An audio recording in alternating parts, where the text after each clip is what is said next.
Hey, how you doing? Oh my gosh, it's really good to see you. I feel like it's been a while. So I'm coming to you from an uncomfortable chair in my own backyard.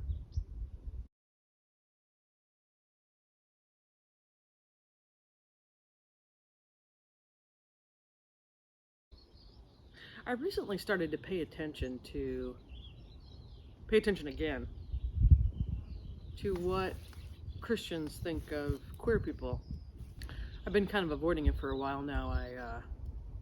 I grew up in the Evangelical church, and all my best memories are there. So many people who loved me really, really well. I was an only child, and so all those potlucks and all of that activity, my whole childhood was organized around church life. Morning church and afternoon church and night church, and well, there wasn't really afternoon church. It was Sunday school, church, stand around a really long time while your mom talked, and run around in the, around all the Sunday school classrooms. There was this, you ran down and then you ran through this kind of like really dark, totally like muggable area. You ran down there, and then it was open again, and then you went up, and then there was a playground, and then there was another parking lot, and then there was so much cement to run on. So much cement. It's like evangelical shin splints from all that. And then you go home and eat like a really heavy meat meal, like roast beef boiled in water. I don't know. Sorry, crock pot. And then you go back at night, and then you'd hang out after, and then you go to ice cream, and then on Wednesdays you'd go back, and it just was hours, so many hours of being with church people. And it's a very funny thing to be where I am in faith now, and in having having an entire day a week to yourself now. It's like your whole life was you had a 6-day week, and now for 5 years I've had this 7-day week, and I'm like, oh my God, everybody had this whole day to just rest and do whatever, and like clean their house, or not clean their house. And I've been living a 6-day week, well into my 40s. I'm sure, with any kind of grief, you have these flare-ups. It's not where I'm living right now. I'm living in a lot of freedom and a lot of happiness. I have a really nice wife and 5 kids, 3 that I gave birth to, and 2 bonus children from my wife. And nobody in my life who looks at me and asks me who I am or why I am, or nobody who's trying to figure out what my faith is. Nobody who's trying to figure out if I'm doing it right. And I gotta tell you, it's a really good way to live. But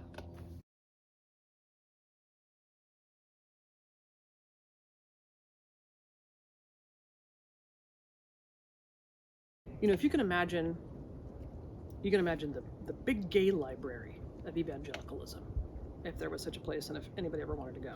Just bookcases as far as you could see down one side of that library, filled with books, top to bottom, all about the issue and the question of homosexuality, the problem of homosexuality.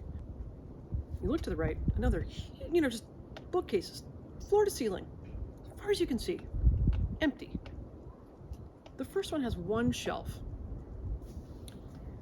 I think that there are about 10 titles on that shelf, from what I can tell. Let's say there are 30, and I just don't know about them. Stories of queer people. Stories of queer evangelicals. Not very many of those. Why is that?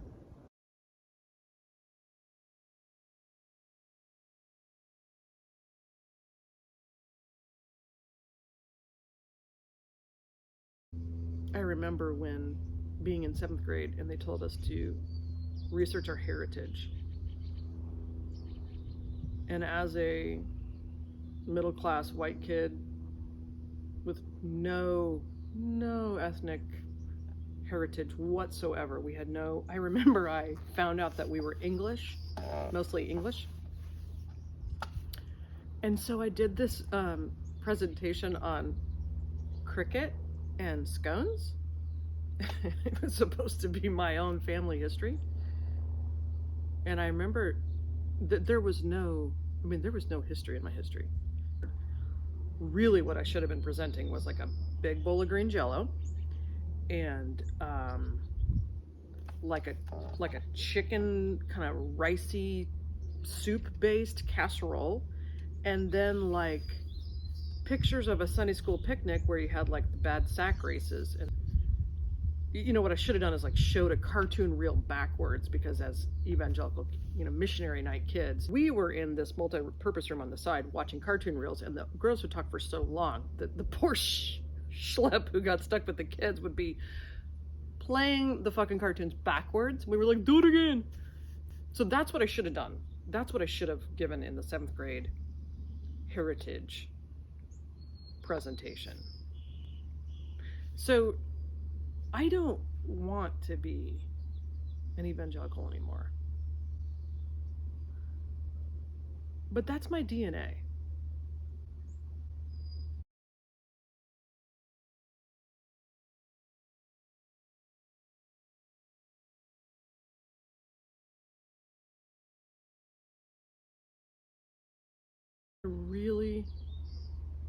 I would really rather skip Thanksgiving dinner with all the evangelicals. I'd really rather go do my own thing with my own family. It's like sitting next to somebody who's looking at you and saying, are you really my aunt? How can you prove it? We're not in the same family. And you're thinking, yeah, I am, actually. We're related. I've been here every year. Mashed potato, bite of turkey, mashed potato. Remember how we did this when you were 4 and 5 and 6? We're in the same family. And so I think it's time for us to stand up at the table and say, actually, I am related to you. And as much as you don't like it, I promise you I don't like it either. But we're all here at this terrible table. And for as much as many of us can run away and go hide somewhere, and you can pretend because we're not here at the table that we're not in the family, it's not true. It's not true. We would all do the same report for 7th grade heritage.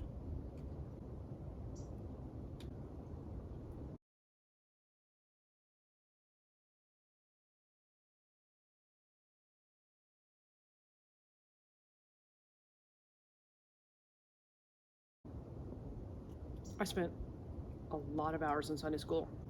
I'm going to estimate it later, and I'm going to tell you that I was in Sunday school for this many hours. Estimated in my lifetime. And I know so many stories of Jesus, and I never met a single one where he sat around a table and asked who ought to be there. Never. I read a lot of stories about people coming in. I think they were called pastors. They were called Pharisees. He spent a lot of time telling them that they were missing the boat entirely. My sense is, in experiencing those stories, that the ratio of times that he spent actually pushing back at the Pharisees compared to the times that he sat around the table with people who the Pharisees thought he shouldn't be sitting with them, a lot more time at the family table.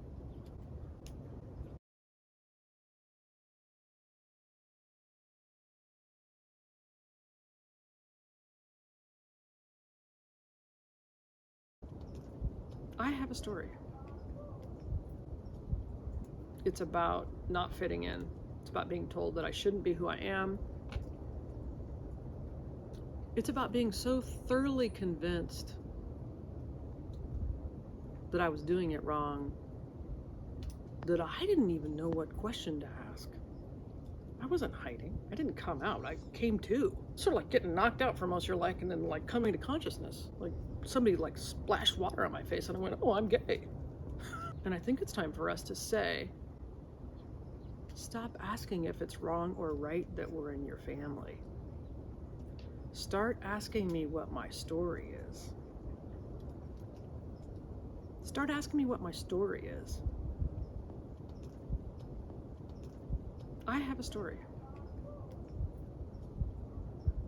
Let's tell our stories.